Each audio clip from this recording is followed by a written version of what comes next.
Good morning. I don't use names anymore on these videos, but you know who I am and I know who you are. And you're as good a patient as your mom was. And let me walk you through. I'm so glad that you went ahead with this and followed my recommendation with regard to the considerations we needed in terms of the shape of your teeth on the upper. So let me show you what I mean.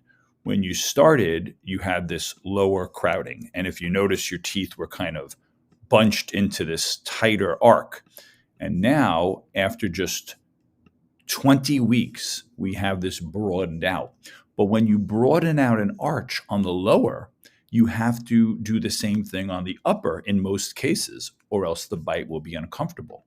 And when you started the treatment, your upper teeth were not as crowded, except for this one here. But you see, they were right up against these teeth. So when you broaden the lower arch, you have to also broaden the upper arch. But we can already tell when we simulate a treatment doing what's called a clinch check with Invisalign, that broadening the upper arch, because you didn't have as much crowding, would open up a space right here that you do not have. Ironically, your mom had a similar kind of situation. And so let me kind of show you where we are now and address kind of your remaining concerns. Because I know you might want to be done with this soon, and we could be. We could be done now. And I'll show you what also could be done. The lower really can't get much straighter. And the upper, you have the small space here. And what a dentist that does a lot of cosmetics will realize is this is purely about the shape of your teeth, because this slants this way, and even that's deficient. This can just be bonded, I think, and made more triangular. And then on this side, a similar kind of thing. Then the other issue that I pointed out the other day is the edge of this front tooth. Now, it is related to the way the tooth is angled.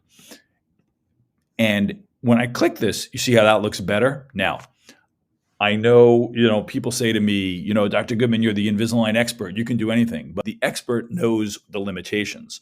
This simple movement would be amazing if it could happen predictably. But the reason it is not easy to do is because this tooth has a root that goes this way, and we would have to move that entire tooth in an angle way. In other words, most of the movements we do are pushing forward and back, and the tooth is pivoting around sort of the root apex.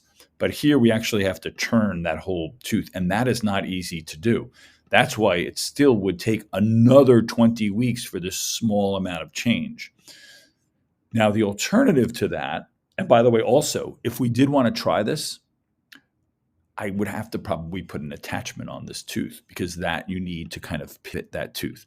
So the alternative to this would be, given that the tooth looks nice in sort of the alignment. And by the way, I hope you can see the improvement.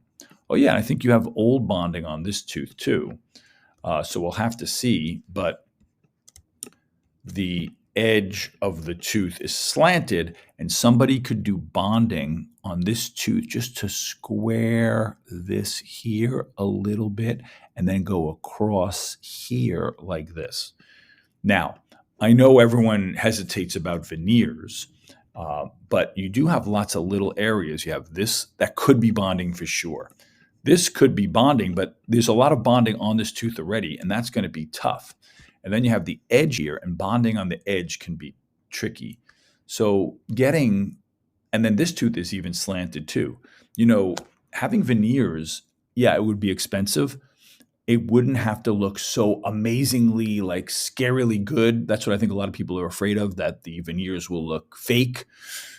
But it really is probably the best solution. But already your smile looks great. I want you to keep in mind, though, that your teeth look amazing, especially when you have your aligners on, because the aligner kind of fills in all these areas. So you have to kind of look at your teeth really critically without the aligner.